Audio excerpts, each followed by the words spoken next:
Hello everyone, good morning. কেমন আছো সবাই? আশা করি সবাই খুব ভালো আছো। আমিও বেশ ভালোই আছি। সন্দীপ মলি লাইফস্টাইলের আরেকটা নতুন ব্লগে তোমাদের সবাইকে ওয়েলকাম জানাচ্ছি। তো এখন হচ্ছে একদম সকালবেলা, তোমরা তো দেখে বুঝতেই পারছো। তো প্রথমে আমি রান্নাঘরে চলে এসেছি। তো সকালবেলা চা খাওয়ার কাজটা মিটে গেছে একবার, তারপর আরেকবার চা খাবো। স্নান করতে যাওয়ার আগে আরেকবার চা খাবো। তো দেখো, আমি রান্নাঘরে প্রথমে এই যে কচু কেটে দিয়েছিল মা দুপুরে রান্নার জন্য। তো সেগুলোকে আমি এখন কচু আলু এগুলো আমি এখন কুকারে সেদ্ধ করতে বসিয়ে দিয়েছি। আর বাবা হয়তো মাছ ধরতে যায়, আজকেও হয়তো যেতে পারে, সেই জন্য একটু তাড়াতাড়ি রান্নাটা বসিয়ে দেব। তো তার জন্যই মানে কচু আর আলুটা প্রথমে কুকারে দিয়ে দিলাম সেদ্ধ বসাতে। তারপর কিছু বাসনপত্র ছিল, ওগুলো একটু ধোয়াধুয়ি করে রেখে দিচ্ছি। তো ঠাকুমা তো আসবেই, কাজে আমাদের বাড়িতে কাজ করতে তো আসবেই। এবার কিছুদিন ধরে না দেরি হচ্ছে আর কি। যে কাজ করতে আসে ওই ঠাকুমার কিছুদিন ধরে একটু দেরি করেই আসছে আমাদের বাড়িতে। সেই জন্য সকালবেলা কিছু কিছু টুকটাক কাজকর্ম আমরা নিজেরাই করে নিচ্ছি। তো এই আর কি, তাও ঠাকুরমার আসতে প্রায় ওই 9টা সাড়ে 9টা এরকম বেজে যায়, এই আর কি। তারপর দেখো, তো রান্নাঘরের কাজ ওদিকে মিটে গেছে কিছুটা। তারপর আমি এখন চলে এলাম, আমাদের কিছু জামা কাপড় ভেজানো ছিল, নিরমাতে ভিজিয়ে রেখেছিলাম, সেগুলো আমি এখন কাচতে চলে এসেছি। তো তোমরা আমার ব্লগটা প্রথম থেকে শেষ পর্যন্ত দেখো।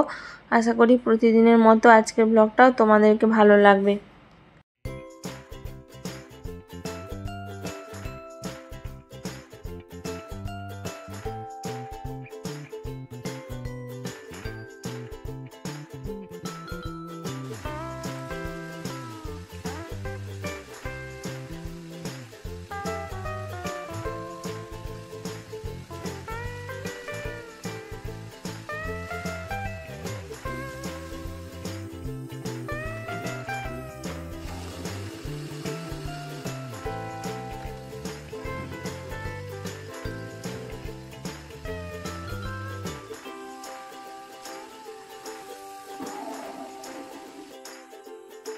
তো জামা কাপড়গুলো আমার কাচা হয়ে গেছে, তারপর ভালো করে ধুয়ে নিয়েছি। ধুয়ে নেওয়ার পর তো একটুখানি জল নিয়ে ওতে কমফোর্ট দিয়ে তারপর জিনিসপত্রগুলো ডুবিয়ে দিলাম। তারপর মিলে দেব, কেননা ভালো জামা কাপড় কিছু কিছু থেকে যায়, সেগুলো না কমফোর্টে দিলে না ভালো লাগে না। কেননা কমফোর্ট দিলে সুন্দর একটা গন্ধ বের হয় জামা কাপড় থেকে, যেটা খুবই ভালো লাগে। তো খুবই মিষ্টি একটা গন্ধ বের হয়, তো সবাই তো জেনেই থাকবে। তো কমফোর্ট দিয়ে নেওয়ার পর তারপর আমি এই যে এখন জামা কাপড়গুলো মেলে দিলাম। আর সকাল থেকেই ভীষণ রৌদ্র উঠেছে বাইরে দেখছি। তো কিছুদিন ধরে ওয়েদারটা খুবই ভালো রয়েছে। তো জানি না, আবার শুনছি বৃষ্টিও হতে পারে, তো এরকম শুনছি। তো জানি না কি হয়, দেখা যাক। তো প্রকৃতির ব্যাপার, কি হবে না হবে প্রকৃতিই জানে, এরকম আর কি।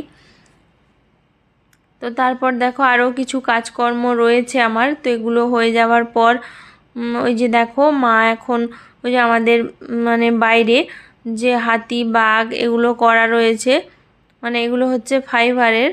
তো এগুলো যে করা রয়েছে এগুলোতে না ভীষণ, এই যে ডাব গাছটা দেখতে পাচ্ছ, তো ওই ডাব গাছের আঠা পড়ে না ভীষণ কালো হয়ে গেছিলো, কালো কালো দাগ হয়ে গেছিলো। সেটাই মা এখন সাবান দিয়ে ভালো করে পরিষ্কার করে দিচ্ছে। তো আমিও শেষে গিয়ে মার সঙ্গে হেল্প করে দিয়েছিলাম, মাকে হেল্প করেছিলাম। তো তারপর এই যে আমাদের গাড়িটার অবস্থা দেখো শুধু। তো কি হয়েছে বলো তো, আমাদের এই গাড়িটাতে না বহুদিন ধরেই এসিটা খারাপ হয়ে গেছিলো। তো সেটাই বহুদিন ধরে দেওয়া ছিল ঠিক করতে, কিন্তু ওই যে দাদাগুলো, তো ওদের টাইম হয়নি, তো ওরা করছিল না। তারপর এখন এই যে আমাদের বাড়িতে এসে এসিটা ঠিক করবে বলে গাড়িটা পুরো খুলে দিয়েছিল। এত বীভৎস দেখাচ্ছিল, কি বলবো, কি বিচ্ছিরি দেখাচ্ছিল গাড়িটা খুলে দেওয়ার পর। তো যাই হোক, তারপর বাবা যে বাজারে গেছিলো, বাজার থেকে টমেটো, কাঁচা লঙ্কা এগুলো নিয়ে এসেছিলো। তো ওগুলো আমি এখন ভালো সুন্দর করে মানে লঙ্কার বোঁটাগুলো ছাড়িয়ে রেখে দিলাম। তো তারপর এখন এই যে ঠাকুমা এসে বাসনগুলো মেজে দিয়েছিল, ওগুলো এখন আমি জায়গা মতো গুছিয়ে রেখে দিচ্ছি। আর তোমরা তো দেখতে পাচ্ছ আমার স্নানও হয়ে গেছে, স্নান করে নিয়েছি, আর চুলটা খোলা হয়নি, ভিজে মাথাতেই ওইভাবে ছিল। তো তারপর এখন আমি চুলটা খুলে নিলাম। তো চুলটা খুলে তারপর আঁচলে সিঁদুরটা পরে নেব। তো বাইরে আমি এখন দাঁড়িয়ে রয়েছি, দেখো, আর বাইরেটা এত ভালো লাগছে। আর এখন কি বলো তো, সকাল সকালবেলা না মানে একটু একটু ঠান্ডা লাগে, তো ঠান্ডাও পড়ে গেছে। আর জলটা এত ঠান্ডা লাগে সকালবেলা স্নান মানে করতে, তো সেই জন্য একটু বাইরে দাঁড়িয়েছিলাম। তারপর এই যে ভিজে চুলটা মুছে নিয়েছি। তারপর এখন আমরা সকালবেলার খাওয়া দাওয়াটা করব। মাও স্নান করে পুজো দিয়ে দিয়েছে, তো খাওয়া দাওয়া করে তারপর আমি রান্নাঘরে যাব। তো দেখো, রীতিমতো আমি চলেও এসেছি রান্নাঘরে, আর খাওয়া দাওয়াও হয়ে গেছে আমাদের। তো এখন রান্নাটা বসিয়ে দিয়েছি। তো এই যে কাঁচা লঙ্কা, টমেটো, পেঁয়াজ এগুলো দিয়ে মানে পাতলা করে একটা মাছের ঝোল হবে। তো এই যে মাছের ঝোলটা বসিয়ে দিয়েছি, তো ঝোলটা ফুটছে।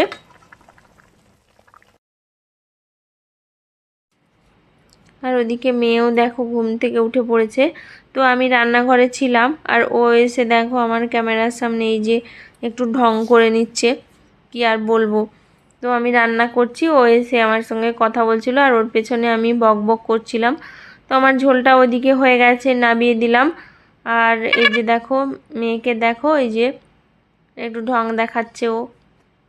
মানে কি বলো তো, তোমাদের দাদাভাই তো বাড়িতে থাকেই না, তো মেয়ের পেছনে বকবক করতে করতে আমার বেশিরভাগ টাইমটা কেটে যায়, এই আর কি। তারপর ওদিকে আমার ঝোলটাও হয়ে গেছে। আর এই যে বলেছিলাম সকালবেলা কচু আলুটা সেদ্ধ করে রেখেছিলাম, ওইটা এখন রান্না করব। তো রান্না করেও নিয়েছি, ওটা আর দেখালাম না। তো রান্নাবান্না আমার পুরো কমপ্লিট হয়ে গেছে। তো মাছের ওই ঝোল হয়েছে, আর কচু আলু দিয়ে তরকারি হয়েছে। এটাই হচ্ছে দুপুরের রান্না। তারপর আমি গ্যাসটা মুছে নিলাম, আর কিছু বাসনপত্র বেরিয়েছিল রান্নার পর, তো সেগুলো আমি এখন মেজে ধুয়ে নিচ্ছি। তো আস্তে আস্তে রান্নাঘরটা সুন্দর করে গুছিয়ে নিলাম। তো এগুলো ধোয়াধুয়ি করে নেওয়ার পর আমার পুরো কমপ্লিট হয়ে গেছিলো মানে রান্নাঘরের কাজ। তো তারপর রান্নাঘরের কাজ কমপ্লিট করে আমি এখন চলে এসেছি এইগুলো মুছতে। মানে সকালবেলা তো মেয়ে ঘুমিয়েছিল, তো ঘুম থেকে উঠতে ওর অনেক দেরি হয়ে গেছে। তো যেদিন স্কুল ছুটি থাকে ওই দিন ও তো দেরি করেই ওঠে, আমি তো অনেক দিন আগেই তোমাদেরকে বলেছি। তো সেই জন্য দেরি করে উঠেছিল, সকালবেলা স্নান করার আগেই আমি এগুলো করে দিয়ে যাই, কিন্তু আজকে আর সেটা হয়নি। তো ও তো উঠেছিল দেরি করে, তারপর দেখলাম ভীষণ ধুলো পড়েছিল ওগুলোতে।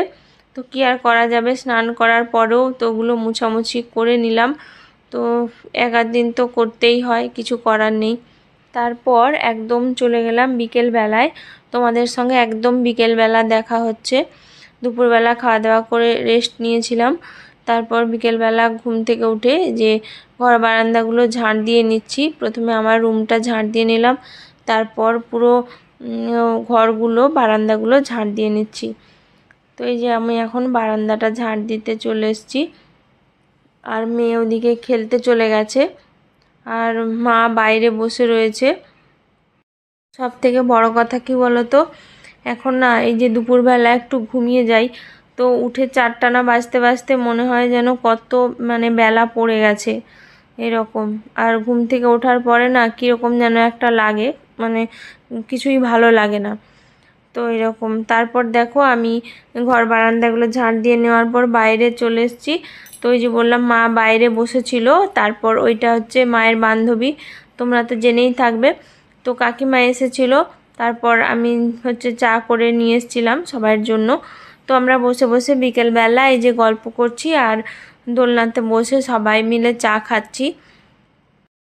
আর আমার এখন মানে লং ভিডিওগুলো দিতে অনেকটাই লেট হয়ে যাচ্ছে, তো কি করব বলো, কিছুই করার নেই। মানে দিনে দিনে এত মানে কুড়েমি ধরে যাচ্ছে না, মানে কি বলবো। তো তোমাদের দাদাভাই অনেকটাই সাপোর্ট করে আমাকে, তো ভীষণভাবে সাপোর্ট করে।